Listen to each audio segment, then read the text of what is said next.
Facilitando a Medicina, tudo bom com vocês? Eu sou Cleverson Delvecq e a gente vai para mais uma aula referente à patologia. Então, se você quiser receber mais conteúdos, mais videoaulas, se inscreve no canal e deixa o seu joinha para você também ajudar o canal. Então, vamos ao que interessa. Hoje vamos falar um pouquinho da pancreatite aguda. Mas antes de entrarmos a fundo no conteúdo, o que seria uma pancreatite? Uma pancreatite, falando bem simples, nada mais é do que uma inflamação desse órgão pâncreas. E claramente essa inflamação seria causada por uma lesão. E essa lesão levaria como consequência uma autodigestão do pâncreas pelas próprias enzimas pancreáticas. Porque lembrando que esse pâncreas é cheio de enzimas digestivas. Então, em resumo, pancreatite é uma inflamação do pâncreas. Agora, para a gente entender bem esse processo de pancreatite aguda, pancreatite crônica, nós devemos entender o que seria o pâncreas. Olha a foto dele aí. Esse é o órgão pâncreas e ele tem como característica de ser uma glândula mista. O que isso quer dizer? Que ele tem a sua porção exócrina e a sua porção endócrina.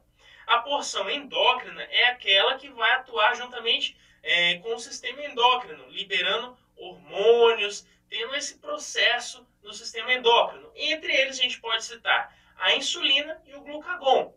A insulina, que é liberada quando existe muita glicose no nosso sangue, ou muito açúcar, falando bem mais simples, muito açúcar no sangue, muito açúcar sérico, eu libero a insulina. Se falta açúcar no sangue, falta glicose no sangue, eu libero o glucagon. Então esses dois que nós citamos, insulina e glucagon, estariam relacionados ao pâncreas endócrino. Quando falamos do pâncreas exócrino, aí nós falamos das enzimas digestivas, os famosos sucos pancreáticos, que eles têm uma função primordial no processo de digestão, ali no processo de digestão dos alimentos que nós sempre ingerimos. Aí você pensa comigo, você já parou para pensar um pouquinho, tipo, se esse pâncreas possui enzimas digestivas, por que ele mesmo não se autodigere? Já pensou um pouquinho nisso? Pois é.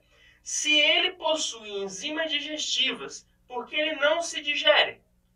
Por algo muito simples. Essas enzimas elas são liberadas de uma forma inativa, como proenzimas, zimógenos. Então, tudo isso faria uma segurança para que não ocorresse a digestão desse pâncreas, esse órgão. E além disso, além de ser na forma de zimógeno e proenzima, que seria relativamente inativo, nós temos os inibidores de tripsina. Mas para que eu vou usar os inibidores de tripsina? Porque esses inibidores de tripsina inibem a própria tripsina. Mas qual a função da tripsina? De ativar aquelas enzimas que estão inativas. Então, se esse pâncreas libera esses inibidores de tripsina, claramente o que vai acontecer? Ele não vai conseguir ativar as outras enzimas e elas vão permanecer na sua forma inativa. Então, relembrando, por que as enzimas do nosso pâncreas não fazem digestão dele? Porque elas são liberadas na sua forma inativa, como proenzimas ou zimógenos. E ainda o pâncreas libera o seu inibidor de tripsina. Lembrando que a tripsina tem a função primordial de ativar aquelas enzimas que estão na sua forma inativa. Aí pensa comigo, se toda essa arquitetura não funcionar, o que vai acontecer? Vai acontecer de traumas, necrose no tecido pancreático. Claramente, se essas enzimas estão ativas, é óbvio que ela vai digerir o próprio pâncreas. E aí vem as pancreatite aguda ou crônica. Mas qual a diferença de uma pancreatite aguda e uma pancreatite crônica? A pancreatite aguda, ela vai ser aquela que é reversível. Ou seja, eu ainda posso ajudar esse paciente, ainda tem solução para ele. Já quando a gente fala da pancreatite crônica, aí sim, aí já é complicado e realmente é um quadro irreversível nesse paciente. Aí pensa comigo, o que levaria realmente a essas pancreatites? Por exemplo, a pancreatite aguda. Bom, muitos fatores podem levar à pancreatite aguda, entre eles os principais, uma obstrução do ducto. Se eu obstruo esse ducto, como por exemplo em um cálculo biliar, o que eu vou ocasionar? Eu obstruo esse ducto e, obviamente, se eu obstruo um ducto, aquilo que passa pelo ducto não vai mais passar. E se não passa, se você tem uma mangueira, você fecha aquela mangueira e a água está tentando passar, o que vai acontecer? Aumenta a pressão nessa mangueira, obviamente. E é exatamente o que vai acontecer nesse pâncreas. Se eu obstruo o ducto por um cálculo biliar, ele vai aumentar a pressão intrapancreática. E isso vai levar a um acúmulo de líquido e claramente um extravasamento. Talvez um dano com liberação de enzimas desse pâncreas, enzimas digestivas. E é aí que está o problema. Se eu libero enzima digestiva, é tudo o que eu não preciso, porque ela pode, na sua forma ativa, digerir esse pâncreas. Um exemplo que a gente pode citar é a liberação de uma lipasa, uma enzima lipasa. Ela que vai acabar, né, de uma forma patológica, causando necrose, principalmente de tecido adiposo. Além de levar essa necrose de tecido adiposo, leva a inflamação e obstrução da corrente sanguínea naquela região. Então vai ser um quadro aí que vai desencadeando nesse paciente.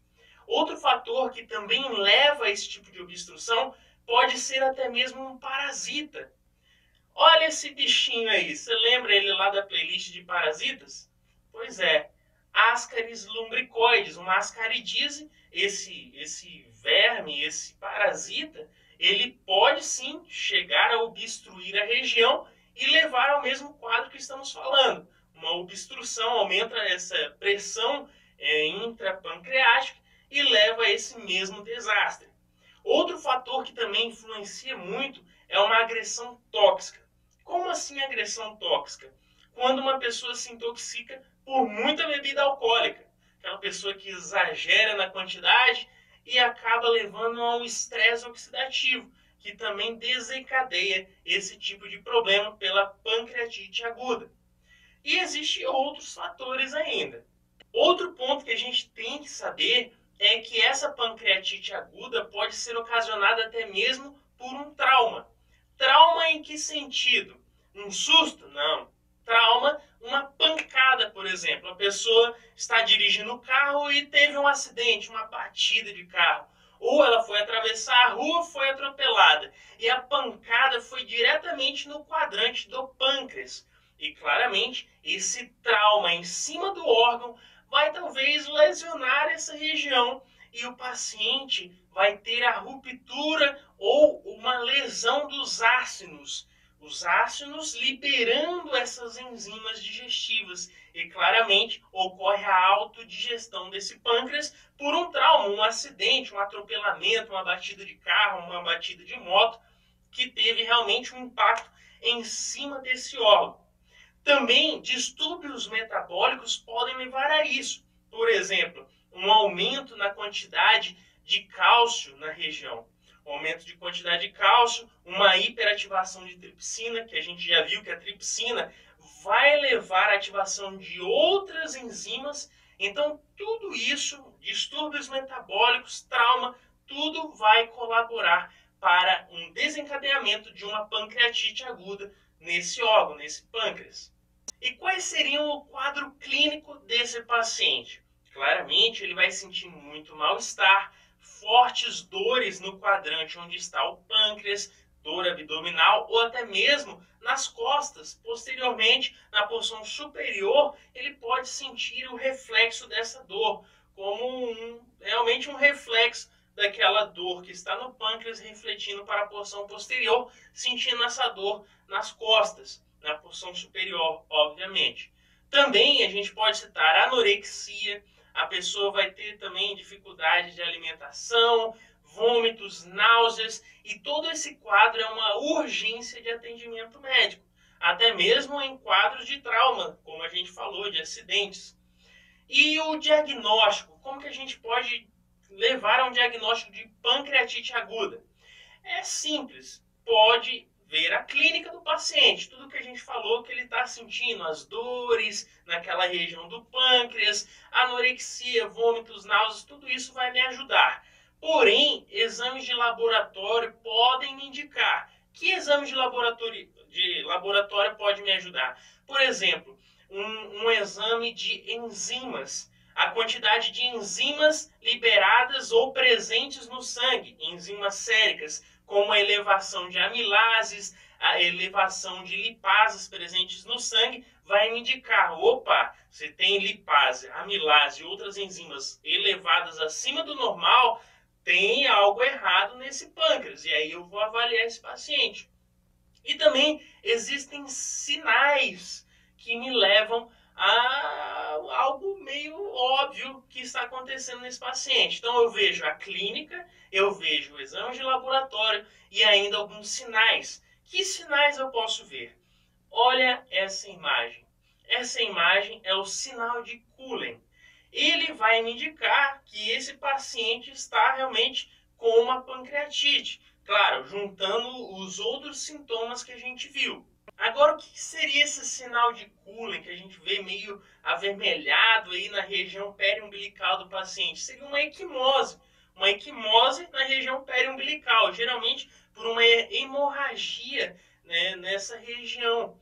Então, isso me indicaria que existe uma lesão nesse paciente. Ou também, olha essa outra imagem, que a gente vê na lateral do paciente. Isso também é o sinal de Gray Turner, que vai me dizer que esse paciente também está com um grau de pancreatite aguda. Claro, sempre unindo o quadro clínico e também esse exame laboratorial, juntamente com esses sinais que a gente acabou de ver. Então, pessoal, com isso fizemos mais um resuminho. Se eu te ajudei, deixa o seu joinha e se inscreve aí no canal. Valeu?